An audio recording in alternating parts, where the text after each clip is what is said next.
आपका यहाँ पर वैल्यू दे रखा है 12500, तो 12500 अपॉन जो आपके पास में 980 है, मतलब कि अगर आपके पास में एंगस्ट्रॉम में आपको वेवलेंथ दिया हुआ है तो आप डायरेक्टली क्या कर सकते हो, इलेक्ट्रॉन वोल्ट में 12500 आप यूज कर सकते हो। Hello friends, welcome to my channel. बहुत बहुत स्वागत है आपका मेरे चैनल आयुष के best questions of JEE Main के 57th एपिसोड में, और उम्मीद करते हैं कि आपको ये वीडियो पसंद आएगी। तो देखो यार, यहाँ पर मैंने आपके सामने 2 क्वेश्चन ले लिया है दोबारा से जेईई मेन 2019 का 11 जनवरी का फर्स्ट लॉट वाले पेपर में से आपको पहला क्वेश्चन दिख रहा है, और यहाँ पर आपको पीछे दूसरा क्वेश्चन दिख रहा है, वो हमारे पास में है 9 जनवरी का सेकंड स्लॉट वाले पेपर में से। ठीक है, देखते हैं दोनों क्वेश्चन यहाँ पर कैसे सॉल्व करते हैं।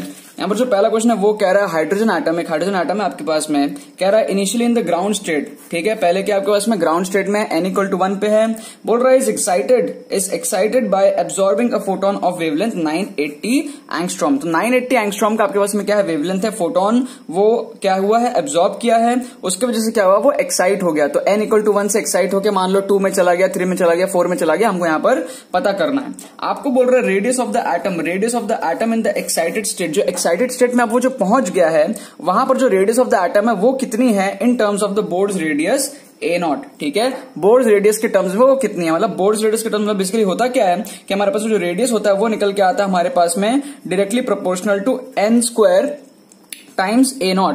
ये हमारे पास में इस तरीके से होता है, n² टाइम्स हमारे पास में जो भी n की वैल्यू है 2 है तो 2 का स्क्वायर 4 टाइम्स A0 क्या हमारे पास में बोर्ड्स रेडियस होता है। ठीक है, अगर आपको ये सब चीजें डिटेल में नहीं पता है तो आप थोड़ा सा थ्योरी के अंदर घुसो और वहां पर आप थोड़ा सा थ्योरी सीखो क्या होता है ये सब चीजें। ठीक है ना, हमारे पास में बेसिकली mvr = nh/2π, और हमारे पास में जो mv²/r = kZd²/r²। ये दोनों इक्वेशन को हम लोग सॉल्व करते हैं, वहां से हम लोग निकाल के लाते हैं, v निकाल के लाते हैं, r निकाल के लाते हैं, फिर एनर्जी वगैरह सब निकालते हैं, पोटेंशियल काइनेटिक वगैरह वगैरह थ्योरी के अंदर में सब चीजें होती है, बोर्ड्स पोस्टुलेट के अंदर में सारी चीजें आती है, और कूलम लॉ लगता है हमारे पास में। ठीक है, अगर वो सब चीज नहीं पता तो जाके पढ़ो, अगर पता है तो आपको ये चीज समझ में आ गया होगा कि हम लोग सॉल्व जब उसको करते हैं तो हमारा जो रेडियस आता है वो क्या आता है, n² के प्रोपोर्शनल आता है, n² इंटू सम कांस्टेंट, और वो कांस्टेंट बेसिकली बोर्ड्स रेडियस है, A0 है। ठीक है, अब यहां पर क्या होता है हमारे पास में मतलब बेसिकली n का वैल्यू 1 करेंगे ना तो r = A0 हो जाएगा, मतलब n = 1 पे जो रेडियस आता है उसको हम लोग बोलते हैं बोर्ड रेडियस। ठीक है, अब यहां पर क्या करना है हमको, पहले तो चेक करना है कि n की वैल्यू कितनी होगी, मतलब वो एक्साइट होके कहां जाने वाला है। तो देखो ध्यान से, पहले तो इसकी एनर्जी देखो कितनी है। एनर्जी क्या होता है हमारे पास में, आपके यहाँ पर वैल्यू दे रखा है 12500, तो 12500 अपॉन जो आपके पास में 980 है, मतलब कि अगर आपके पास में एंगस्ट्रॉम में आपको वेवलेंथ दिया हुआ है तो आप डायरेक्टली क्या कर सकते हो, इलेक्ट्रॉन वोल्ट में 12500 आप यूज कर सकते हो, तो आपका डायरेक्टली एनर्जी जो है वो इलेक्ट्रॉन वोल्ट में आ जाएगा। ठीक है, तो ये चीज आपको क्वेश्चन में प्रोवाइड कर दिया गया है, इसको आप यूज करो। तो आपको इसको सॉल्व करना है, और सॉल्व करके आपको देखना है वैल्यू कितनी आ रही है। तो ये वैल्यू सॉल्व करते हैं हम लोग, 98 आपके पास में है, 1250, तो ये हो जाएगा आपके पास में 98, ये 270 हो जाएगा, ये आपके पास में हो जाएगा 2 से जाएगा, यहाँ पर हमारे पास में हो जाएगा 196, ये हो जाएगा 74 पॉइंट डालोगे आप। ठीक है, फिर ये आपके पास में 12.7 समथिंग ऐसा कुछ हो जाएगा। ठीक है, नियरली सॉल्व कर रहे हैं, क्यों नियरली, क्योंकि हमको अप्रोक्सीमेटली समझ में आ जाएगा n किसमें वो जाने वाला है। मतलब फंडा यहाँ पर ऐसा है कि हमारे पास में क्या होता है, एनर्जी होता है सबसे पहले -13.6। ठीक, उसके बाद क्या होता है हमारे पास में होता है -3.4 ऐसा कुछ। हमारे पास में एनर्जी होता है क्या होता है पता है हमारे पास में, -13.6 अपॉन n² ऐसा होता है। ये भी हमारे पास में कैसे आता है, वही सब सॉल्व करके आता है, बोर्ड्स पोस्टुलेट और हमारे पास में जो भी इक्वेशंस होता है, 2 इक्वेशंस को सॉल्व करके हमारे पास में आता है। एक इक्वेशन बनता है हमारे पास में mvr = nh/2π, एक बनता है हमारे पास में सेंट्रिपेटल फोर्स का mv²/r = kZd²/r²। इन दोनों को सॉल्व करके 2 इक्वेशन 2 वेरिएबल हम r और v की वैल्यू निकालते हैं, और फिर फर्दर हम लोग एनर्जी वगैरह के थोड़े मैनिपुलेशंस करके एनर्जी वगैरह का एक्सप्रेशन निकालते हैं। ठीक, तो यहां पर हमारे पास में n1 पुट करेंगे तो -13.6 आ गया, n2 पुट करोगे तो -13.6 अपॉन 4 मतलब -3.4 आ गया, 3 पुट करोगे तो आपको मिलेगा यहाँ पर -1.51 समथिंग, 4 पुट करोगे तो आपको मिलेगा यहाँ पर -0.8 समथिंग ऐसा कुछ, और फिर इस तरीके से चलता जाता है।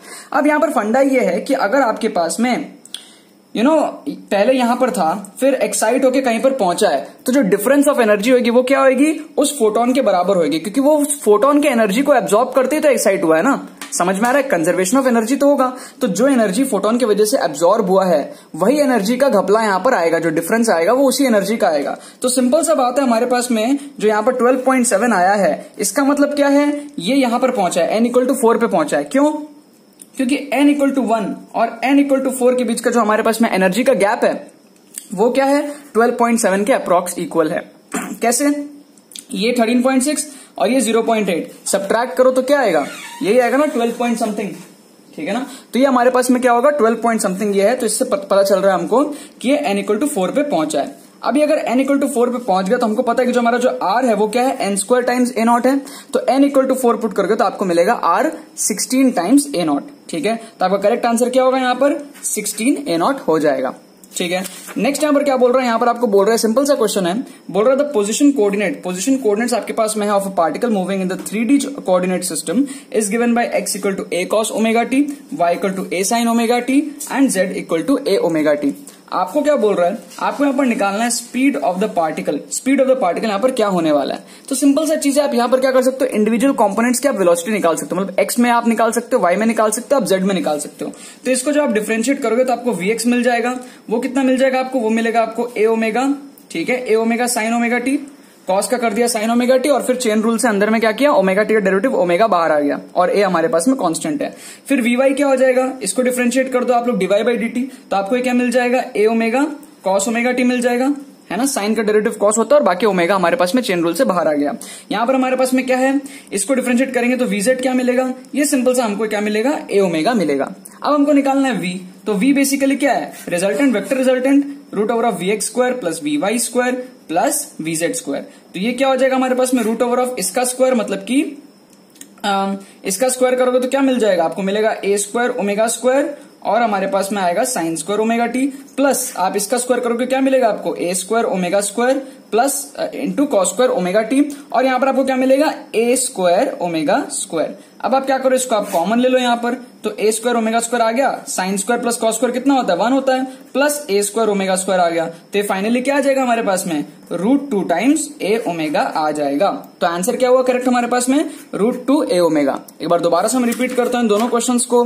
यहाँ पर क्या था, हमारे पास में जो एनर्जी आई फोटोन से वो कितनी आई है, 12 पॉइंट समथिंग आ रही है। सॉल्व करके हमने देखा 12 पॉइंट समथिंग आ रही है, तो इससे हमने प्रेडिक्ट किया यहाँ पर कि हमारा जो n = 1 है ये n = 1 से n = 4 पे पहुंचा होगा जरूर, क्योंकि हमारे पास में 4 और 1 के बीच का जो एनर्जी गैप है वो हमारे पास में 12.7 समथिंग है, क्योंकि हमारे पास में 1 पे एनर्जी है -13.6 और 4 पे एनर्जी है -0.8 समथिंग, ठीक है। ये काम करने के बाद हमने क्या किया, हमको पता है, हमारे थ्योरी से हमको पता है, अगर आपको थ्योरी नहीं पता तो जाके सीखो, मैं दोबारा बोल रहा हूं, अगर आपको इतनी बेसिक थ्योरीज नहीं पता है तो आप जेईई में जैसे एग्जाम के लिए फिट नहीं हो, ठीक है।